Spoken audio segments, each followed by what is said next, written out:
নমস্কাৰ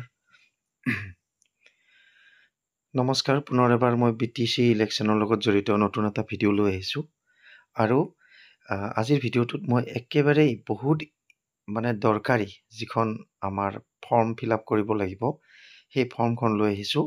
বহুতকেইটা পেজ থাকিব আৰু বহুতকেইটা পইণ্ট থাকিব। সেইখন হৈছে প্ৰিজাইডিং বিষয়াৰ দিনপঞ্জী বা প্ৰিজাইডিং অফিচাৰ্ছ ডায়েৰী। গতিকে আপোনালোকৰ একেবাৰে মেইন দুখন ফৰ্ম আপোনালোকে সঠিক মতে ফিল আপ কৰিব লাগিব। বিশেষকৈ ইলেকশ্যনৰ ক্ষেত্ৰত সেই দুখন হৈছে প্ৰিজাইডিং অফিচাৰ্ছ ডায়েৰী আৰু বেলট পেপাৰ একাউণ্ট। আৰু দুয়োটাৰ হিচাপ কিন্তু মিলিব লাগিব। বেলট পেপাৰ একাউণ্টত আপুনি যি হিচাপ দেখাইছে, কিমান বেলট পেপাৰ ইছ্যু হ'ল, কিমান আনইউজ বা কিমান স্পইল হ'ল, ডেমেজ হ'ল, গতিকে সেইখিনি মিলিব লাগিব সংখ্যাৰ লগত। টোটেল ভোটাৰ কিমান হ'ল সেই ডাটাখিনি আকৌ ইয়াতেও থাকিব প্ৰিজাইডিং অফিচাৰ্ছ ডায়েৰীত। গতিকে আপোনালোকৰ যেতিয়া মেটেৰিয়েলবিলাক ল'ব এই দুটা ডাটা কিন্তু মিলাই চাব। গতিকে খুব চিনচিয়াৰ হ'ব আপোনালোকে এইখিনি ক্ষেত্ৰত। তেতিয়াহ'লে আহকচোন চাওঁ আমি প্ৰিজাইডিং অফিচাৰ ডায়েৰীখনত কি পইণ্ট আছে। মই যিখন আপোনালোকক ইয়াতে আৰ্হি হিচাপত লৈ আহিছোঁ, এইখন কিন্তু অসমীয়া ভাৰ্চন, অসমীয়াত আছে। হয়তো আপোনালোকৰ ইংৰাজীত থাকিব পাৰে, কিন্তু কথাখিনি একেই থাকিব ইংৰাজীত থাকিলেও। আৰু পঞ্চায়ত ইলেকশ্যনৰ আমাৰ যি হৈ গ'ল তাতে অসমীয়াত আছিলে। এতিয়ালৈকে মই কনফাৰ্ম নহয় বাৰু BTC ইলেকশ্যনত ইংৰাজীত হ'ব নে অসমীয়াত হ'ব, কিন্তু একজেক্টলি এইখিনিয়ে থাকিব। মাত্ৰ এইখন পঞ্চায়ত ইলেকশ্যনৰ লগত জড়িত কাৰণে অকণমান দুই এটা বেলেগ আছে। মই সেইখিনিত অলপ আপোনালোকক কৈ যাম কোনখিনি কেনেকুৱা হ'ব। এতিয়া চাব, প্ৰথম আছে ইয়াতে জিলা পৰিষদ সমষ্টিৰ নম্বৰ আৰু নাম। গতিকে এইটো আপোনালোকৰ তাতে BTC যিটো সমষ্টিত পৰিব, ধৰক আপোনালোকে দৰংগাজুলিত পৰিলে 26 দৰংগাজুলি, বা গুৰেশ্বৰত পৰিলে নাম্বাৰ 30 গুৰেশ্বৰ, ঠিক তেনেকৈ লিখিব লাগিব। বা শুক্লা চেৰফাং বা গৈবাৰী সমষ্টি নাম্বাৰটো দিব লাগিব। সেইকাৰণে নম্বৰ আৰু নাম বুলি কৈছে। তাৰপিছত এইখিনি হোৱাৰ পিছত ভোট গ্ৰহণৰ তাৰিখটো দিব। 22 তাৰিখ হ'ব নিশ্চয়। আমাৰ 22 তাৰিখে হ'বলৈ গৈ আছে ইলেকশ্যন, 22 ছেপ্টেম্বৰ। তাৰ পাছত ভোট গ্ৰহণ কেন্দ্ৰৰ নম্বৰ নাম। গতিকে আপুনি যিটো চেণ্টাৰত পৰিব তাতে নিশ্চয় এটা নম্বৰ থাকিব, সেই নম্বৰটো দিব। আৰু যদি লেফ্ট ৰাইট থাকে মেনশ্যন কৰি দিব ব্ৰেকেটত, বাওঁ বা সোঁ বুলি লিখি দিব, বা লেফ্ট ৰাইট বুলি লিখি দিব। আৰু বেছিভাগ আমাৰ বিদ্যালয়বিলাকতে পৰা যায়, স্কুল বিল্ডিঙত, গতিকে নামটো লিখি দিব। তাৰপিছত চাব, এতিয়া ভোট গ্ৰহণ কেন্দ্ৰটোৰ যে আপোনালোকে নামটো লিখিলে, সেই বিল্ডিংটো কেনেকুৱা ধৰণৰ, কেন্দ্ৰটো ক'ত অৱস্থিত, চৰকাৰী বা অৰ্ধ চৰকাৰী ঘৰ, বেচৰকাৰী ঘৰ, অস্থায়ী গাঁথনি বা চালি। গতিকে বেছিভাগ আজিকালি গভমেণ্ট বিল্ডিঙতে চেণ্টাৰবিলাক হয়। গতিকে আপোনালোকে প্ৰথমটোত দি দিব হয় বুলি দি দিলে হ'ল, চৰকাৰী বা অৰ্ধ চৰকাৰী ঘৰ, আৰু ইংৰাজীত হ'লে য়েছ বুলি দি দিলে হ'ল। 4 নম্বৰ অপশ্যনটো চাব, স্থানীয়ভাৱে নিযুক্ত কৰা পুলিং বিষয়াৰ সংখ্যা যদি আছে। গতিকে আপোনালোকে প্ৰিজাইডিং অফিচাৰকে ধৰি টোটেল আপোনালোকৰ 4জন থাকিব পুলিং পাৰ্টিত। First polling, second polling, third polling, কেতিয়াবা ফ'ৰ্থ পুলিঙলৈকে থাকে, কিন্তু এইবাৰ অলৰেডি লিষ্টবিলাক ওলাই গৈছে। 4জন হ'ব প্ৰিজাইডিং বিষয়াক ইনক্লুড কৰি। গতিকে আৰু পুলিচ পাৰ্চনেলজন এক্সট্ৰা হ'ব, ছিকিউৰিটিজন। এতিয়া যদি আপোনালোকৰ প্ৰয়োজন হয় তেতিয়াহ'লে প্ৰিজাইডিং অফিচাৰৰ সম্পূৰ্ণ পাৱাৰ আছে সেইদিনাখন, স্থায়ীভাৱে লোকেলি নিযুক্ত কৰিব পাৰে এজন পুলিং বিষয়া। কিন্তু তাৰ কাৰণে অলপ ফৰ্মেলি আপোনালোকে যাব লাগিব, কিছুমান ডাটা ৰাখিব লাগিব। গতিকে প্ৰায় সচৰাচৰ দিয়া নহয়েই, গতিকে এইটো আপোনালোকে নাই বুলি লিখিব। নিয়মিতভাৱে নিযুক্তি দিয়া পুলিং বিষয়াৰ অনুপস্থিতিত নিযুক্তি দিয়া পুলিং বিষয়া যদি আছে এনে নিযুক্তিৰ কাৰণ, গতিকে এইটো আপোনালোকে নাই বুলিয়েই দিব। কাৰণ সচৰাচৰ তেনেকুৱা প্ৰায় ৰেয়াৰ হয়, নঘটে তেনেকুৱা নহয়। গতিকে মই সেইটো হিচাপতে কৈছোঁ বাৰু, নাই বুলি দিব লাগে বুলি মই কোৱা নাই। কিন্তু আপোনালোকে পৰাপক্ষত সেইবিলাক নকৰিবই। আপোনালোকৰ যিকেইজন আছে সেইকেইজনৰ ভিতৰতে মিলামিলিকৈ কামখিনি কৰিব। তাৰপিছত এইটো 5 নম্বৰ পইণ্ট গ'ল। এইবাৰ আমি যাম 6 নম্বৰ পইণ্টত। 6 নম্বৰ পইণ্টত আছে 6 নম্বৰ পইণ্টত আছে ব্যৱহাৰ কৰা বেলট বাকচৰ সংখ্যা। গতিকে মুঠ বাকচ কিমান ইয়াতে দিয়া আছে। মুঠ বাকচত লিখিব লাগিব 1 লিখিব লাগিব। গম পাইছেনে আপোনালোকে? মুঠ বাকচ বুলি যে আছে আৰু হাইফেন এডাল আছে, ক্ৰমিক নং আছে। গতিকে মুঠ বাকচৰ তলত যে ডট যিবিলাক দিয়া আছে, ঠিক মুঠ বাকচ বুলি লিখাৰ তলত লিখিব 1 বুলি লিখিব। যদি আপোনালোকৰ এটা বেলট বক্সে ইছ্যু হয় মেটেৰিয়েল কাউণ্টাৰৰ পৰা। কেতিয়াবা দুটালৈকে হয়, এইটো নোহোৱা নহয়, কিন্তু এটা সৰু দিয়ে এটা ডাঙৰ দিয়ে। যদি ধৰক 2025 তেনেকুৱা ভোট আছে, গতিকে তেতিয়াহ'লে 2 বুলি লিখিব। আৰু ক্ৰমিক নং, কিন্তু তেতিয়া দুটা ইউজ কৰিলে দুইটাৰো ক্ৰমিক নংটো দিব লাগিব। তাতে লিখা আছে বেলট বক্সটোৰ ওপৰত। মই নেক্সট ভিডিঅ'টোত দেখাম বেলট বক্সটো কেনেকুৱা হ'ব, কেনেদৰে মানে পেপাৰ চিল ইয়াতে ভৰোৱা হয়, কেনেকৈ আমি চহী ল'ব লাগিব, ক'ত ডিষ্টিংগুইছ মাৰ্কটো আমি লগাব লাগিব। এতিয়া চাব বেলট বাকচৰ সংখ্যা আৰু ক্ৰমিক নং গ'ল। তাতে আপোনালোকে লিখি দিব মুঠ বাকচত তলত লিখিব 1। মই এটাৰ ক্ষেত্ৰতে কৈছোঁ উদাহৰণ হিচাপত। ক্ৰমিক নংটো লিখি দিব ইয়াতে।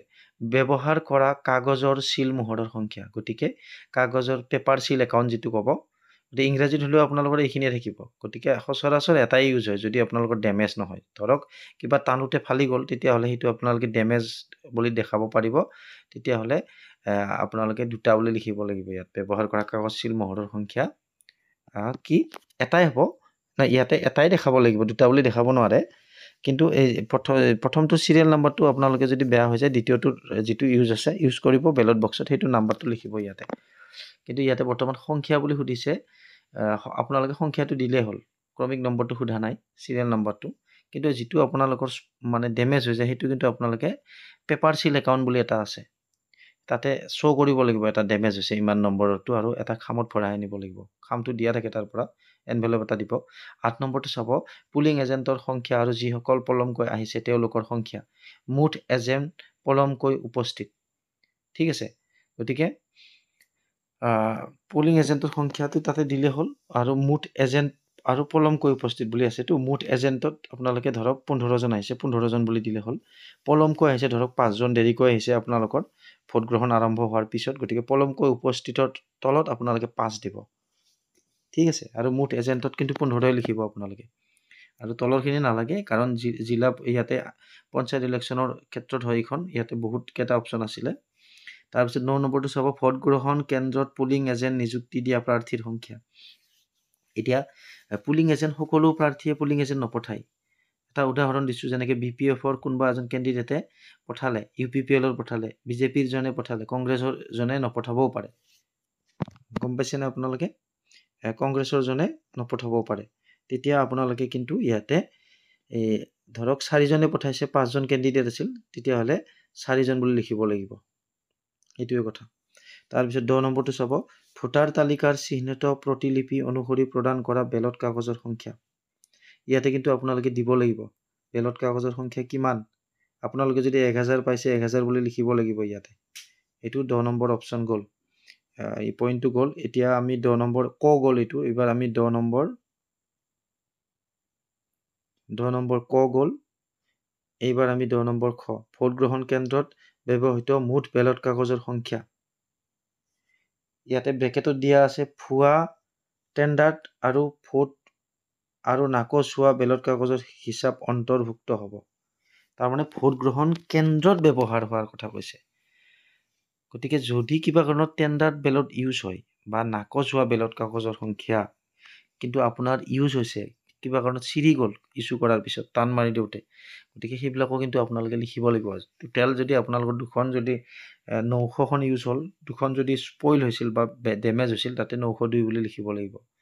আৰু টেণ্ডাৰ্ড বেলট থাকিলেও লিখিব। গতিকে আপোনালোকে ইমান ভেজালত নাযাবই, টেণ্ডাৰ্ড বেলট ইউজ নহয়েই বাৰু, কিন্তু নাকচ হ'ব পাৰে বেলট কাগজ, কিবা কাৰণত চিৰি যাব পাৰে, সেইটো কিন্তু আপোনালোকে মনত ৰাখিব।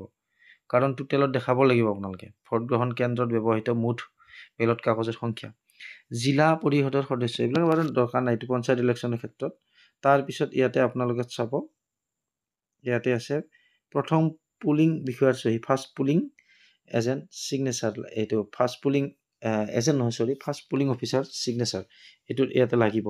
আৰু বেলট কাগজৰ দায়িত্বত থকা পুলিং বিষয়াসকলৰ চহী ইয়াতে লাগিব, ছেকেণ্ড আৰু থাৰ্ডত। তাৰপিছত চাব 11 নম্বৰটোত চাব ভোটদান কৰা ভোটদাতাৰ সংখ্যা। পুৰুষ কিমান হ'ল, মই যে কৈছিলোঁ আপোনালোকক বেলট পেপাৰ একাউণ্টটোৰ লগত মিলিব লাগিব। গতিকে তাতে পুৰুষ যিমান হৈছে ইয়াতো দিব লাগিব, মহিলা যিমান হৈছে মুঠটো মিলিব লাগিব। কিন্তু বেলট পেপাৰ একাউণ্টত বোলে আপোনালোকৰ ইমানকেইখন বেলট ইউজ হ'ল, কিন্তু অৱশ্যে যদি কিবা কাৰণত ডেমেজ হৈছে তাতে 2খন বেছি হ'ব পাৰে, কিন্তু কাৰণটো দেখাব লাগিব ডেমেজ, এইখিনি কথা। তাৰপিছত 12 নম্বৰত আছে প্ৰত্যাহ্বান জনোৱা ভোট, মানে চেলেঞ্জ ভোটৰ কথা কৈছে। প্ৰত্যাহ্বান প্ৰমাণ হোৱা, এইবিলাক নাই বুলি লিখিব আপোনালোকে। ইমান ভেজাললৈকে যাবই নালাগে। তাৰপিছত বাজেয়াপ্ত হোৱা টকাৰ পৰিমাণ বুলি কৈছে এইটো চেলেঞ্জ ভোটত, বিশেষকৈ যেনেকৈ 2 টকা এটা চেলেঞ্জ হিচাপত লোৱা যায়, 2-3 জনৰ হ'লে 6 টকা হ'ব। গতিকে এইবিলাকলৈকে যাব নালাগে, আপোনালোকে নাই বুলি লিখিব। 13 নম্বৰটো চাব অপশ্যনটো আপোনালোকে এইবাৰ। নিৰ্বাচনী কৰ্তব্যৰ প্ৰমাণপত্ৰ EDC দাখিল কৰি ভোটদান কৰা ব্যক্তিৰ সংখ্যা। EDCটো বুজি পাইছেনে আপোনালোকে? EDC মানে হ'ল কিছুমান এমপ্লয়ী, বিশেষকৈ এমপ্লয়ী বিভিন্ন কাৰণত বেলেগত থাকে, বা বিশেষকৈ ফৌজি যিসকল আমাৰ সৈনিক আছে, তেখেতসকলে বিভিন্ন কৰ্তব্যৰ কাৰণে বাহিৰত চাকৰি কৰে বা ডিউটিত তাতে মোতায়েন হৈ থাকে তেখেতসকলে আগতে EDC ল'ব লাগে। EDC লৈ পৰিয়ালৰ এজনক দায়িত্ব দিয়ে। ধৰক হাজবেণ্ডে ৱাইফক দায়িত্ব দিছে যে মোৰ ভোটটো দি থৈ আহিলে হ'ল অমুকত, বা তেখেতসকলৰ মাজত এইটো ভিতৰুৱা আলোচনা। গতিকে সেই কাগজখন EDCখন লৈ আহি ভোটটো যদি দিব খোজে কিন্তু আপোনালোকে দিব লাগিব। আপোনালোকৰ তাত ডাটা এটা থাকিব কিন্তু EDC বুলি, এই যিখন আপোনালোকৰ মাৰ্ক কপি থাকিব আৰু ইলেক্টৰেল ৰোল থাকিব, আপোনাক এখন দিব নহয়, তাতে লিখা থাকিব যে এই মানুহজনে EDC এপ্লাই কৰিছে। গতিকে তেখেতৰ যদি ৱাইফ আহে বা পৰিয়ালৰ কোনোবা এজন লৈ আহে, সেই কাগজখন যদি লৈ আহে, তেতিয়া আপোনালোকে কিন্তু ভোটটো দিব লাগিব। গতিকে ইয়াতে অন্তৰ্ভুক্ত কৰিব লাগিব ব্যক্তিৰ সংখ্যা। 14 নম্বৰত আছে সংগীৰ সাহায্যত আহি ভোটদান কৰা ভোটদাতাৰ সংখ্যা। মানে সংগীৰ সাহায্যত আহি, মানে ধৰক ব্লাইণ্ড ভোটাৰ, ইনফাৰ্ম ভোটাৰ, মানে দুৰ্বল ভোটাৰ, মানে কিবা কাৰণত অসুস্থ হৈ আছে, সংগীৰ সহায়ত আহিলে।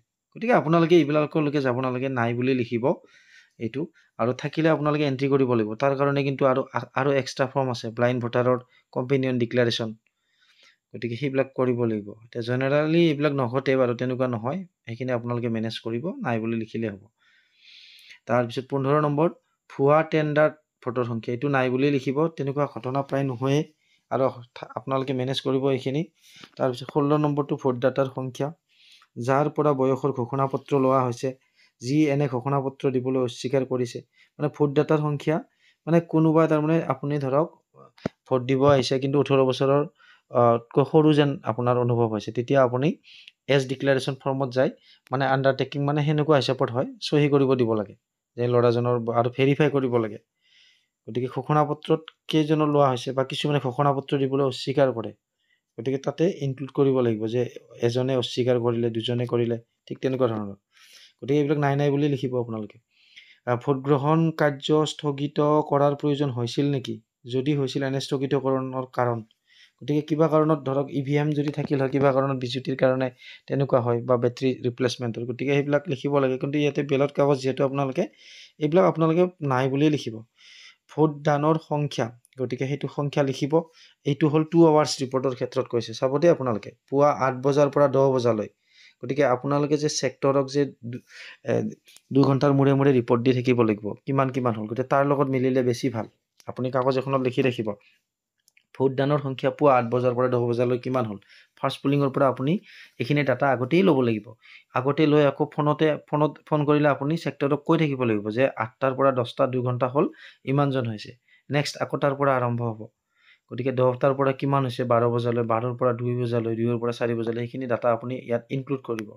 ঠিক আছে, সেইটো আপুনি মই কোৱা মতে নহ'ব, আপোনালোকৰ মতে দিব লাগিব, আৰু এজ ইট ইজ হ'ব লাগিব। এইটো আপোনালোকৰ হয়তো কেতিয়াবা ছেক্টৰে অলপ ফোন কৰাত দেৰি হয় 5 মিনিট, সেইটো আপোনালোকে মিলাই ল'ব। সেইফালে বেছিকৈ গ'লে এইফালে মাইনাছ কৰি দিব। আৰু 19 নম্বৰটো চাব, ভোট গ্ৰহণ অন্ত পৰাৰ সময়ৰ আগে আগে দিয়া পত্ৰী শ্লিপ সংখ্যা। এতিয়া আপোনালোকে এইটো পাইছে যে কিউ শ্লিপ বুলি যিটো কয়, মানে ধৰক 4টা বাজি গ'ল, আপুনি দেখা পালে 4টা বাজিব 1 মিনিট আছে, কিন্তু বাহিৰত প্ৰায় 70-80 জন মানুহ আছে। সেই 70-80 জনৰ ভোট গ্ৰহণ লোৱা মানে আপোনাৰ প্ৰায় আৰু 1 ঘণ্টা সময়। তেতিয়া আপুনিতো কিন্তু 4টা বজাততো আপোনাৰ নিয়ম মতে শেষ হ'ব লাগে।